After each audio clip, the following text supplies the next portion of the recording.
قیامت کے دن اللہ فرمائے گا ابن آدم سے کہ میں بھوکا تھا، مجھے کھانا نہیں کھلایا، تو بندہ کہے گا مالک تو خود رازق، تو خود پالنے والا، تو خود عطا کرنے والا، بھلا آپ کو کھانا کیسے کھلاتے؟ فرمایا میرا فلاں بندہ بھوکا تھا، اگر تو اس تک پہنچتا، اس کو کھانا کھلاتا، تو فرمایا میری رحمتیں وہاں اتر رہی تھی۔ اور آج کھانا ہم اسے ہی کھلاتے ہیں جس سے ہمیں توقع ہو کہ دوبارہ پھر یہ مجھے کھانا کھلائے گا، اور آج جو کھانا کھلائے اور رجے نہیں کھلایا جاتا، بھوکے نو کون کھلاتا ہے؟ اور اگر کوئی بھوکے کو کھانا کھلائے تو اس میں دکھلاوا بھی بڑا ہوتا ہے۔ تو ہمارا کہنا ہے کہ کھانا ایسے زاویے میں کھلاؤ کہ اس کی عزت نفس کا خیال بھی تو رکھا جائے نا، اس کو ذلیل کر کے تو نہ کھانا کھلایا جائے۔ تو فرمایا میں بھوکا تھا، کھانا نہیں کھلایا، کہا مالک تجھے کھانا، تو خود رب العالمین، تو خود عطا کرنے والا، کہا فلاں میرا بندہ بھوکا تھا، اگر تو اسے کھانا کھلاتا تو میری رحمتوں کو وہاں پاتا۔ اللہ فرمائے گا میں بیمار تھا، تو میری عیادت کے لیے نہیں آیا، تو وہ مالک سے عرض کرے گا مالک تو بیمار؟ فرمایا فلاں میرا بندہ بیمار تھا، اگر تو اس تک پہنچتا تو میری رحمتوں کو وہاں پاتا۔ پھر اللہ فرمائے گا کہ میں پیاسا تھا، مجھے پانی کیوں نہیں پلایا؟ تو وہ کہے گا مالک تو پیاسا کس طرح؟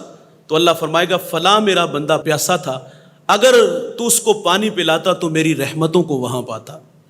او بھائی، اللہ کا قرب پانا ہے، اللہ کی رضا حاصل کرنی ہے، تو پھر بھوکوں کو کھانا کھلایا کرو، پیاسوں کو پانی پلایا کرو، برہنہ کو لباس دیا کرو، بیماروں کی عیادت کیا کرو۔ آج تو امیر کی عیادت کرتا ہے، غریب تک تو پہنچتے نہیں۔ غم کی شدت بڑھتی ہے بھائی جب کوئی غم گسار نہیں ہوتا۔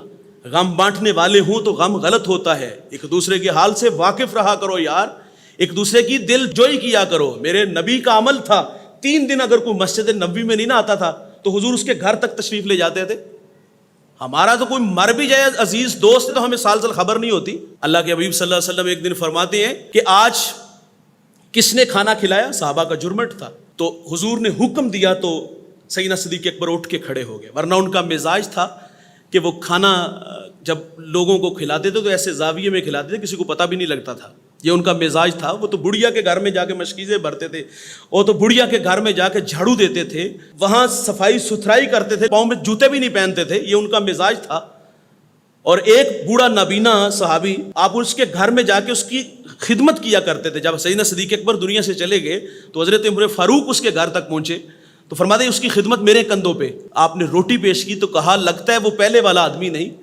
کہا تم کون ہو؟ کہا تمہیں اس سے کیا، کوئی بھی ہو۔ کہا یار تو وہ نہیں لگتا جو پہلے خدمت کرتا تھا۔ کہا اس کی عادت کیا تھی؟ وہ کہتا ہے وہ مجھے روٹی چبا کے دیتا تھا۔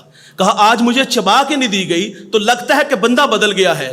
تو حضرت عمر فاروق کی آنکھوں میں آنسو، وہ تو چھپ کے خدمت کرنے والے تھے، وہ تو کسی دوسرے بندے کو پتہ بھی نہیں لگنے دیتے۔ لیکن حضور نے فرمایا کہ آج کس نے کھانا کھلایا؟ تو حضور کا حکم جانتے ہوئے سیدنا صدیق اکبر رضی اللہ تعالیٰ عنہ نے عرض کی حضور یہ سعادت اللہ نے مجھے عطا فرمائی ہے کہ میں نے بھوکے کو کھانا کھلایا۔ حضور نے پھر سوال کیا کہ آج کس نے جنازہ پڑھا؟ تو سیدنا صدیق اکبر رضی اللہ تعالیٰ عنہ نے عرض کیا کہ حضور میں نے جنازہ پڑھا۔ امیروں اور غریبوں کے جنازے آپ دیکھتے ہو سائز کتنے بڑے اور چھوٹے ہوتے ہیں، کیونکہ ہم مفاد پرست لوگ ہیں، ہمارے تعلق مفاد کے ہیں۔ وہ رضا والی کہانی شاید کہ کچھ ختم ہو گئی تو سیدنا صدیق اکبر نے عرض کیا حضور میں نے جنازہ پڑھا۔ تو حضور فرماتے آج کس نے بیمار کی عیادت کی؟ عرض کی حضور میں نے عیادت کی۔ حضور نے فرمایا آج کس نے روزہ رکھا؟ تو اس پر بھی سیدنا صدیق اکبر رضی اللہ تعالیٰ عنہ نے عرض کیا کہ حضور میں نے روزہ رکھا۔ میرے نبی فرماتے جس شخص میں یہ 4 خوبیاں ہوں، وہ دکھیوں کے کام آئے، وہ کسی کے زخموں پہ مرہم پٹی رکھے، وہ اللہ کے لیے صبح سے شام تک بھوک اور پیاس کاٹے، فرمایا جس میں یہ 4 خوبیاں ہیں وہ جنتی ہے۔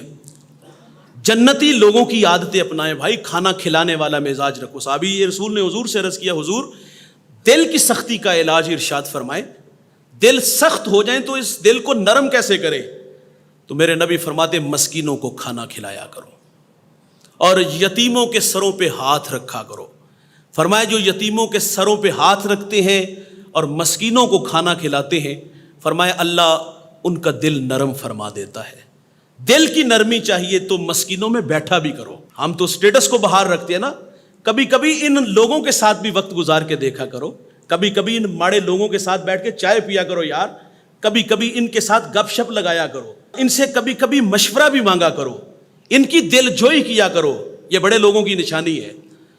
تو فرمایا اگر دل کو نرم کرنا ہے، سخت ہو گیا ہے، تو فرمایا مسکینوں کو کھانا کھلایا کرو اور یتیموں کے سر پر ہاتھ رکھا کرو۔ فرمایا اللہ دل کی سختی بہتر فرما دے گا، دل نرم فرما دے گا۔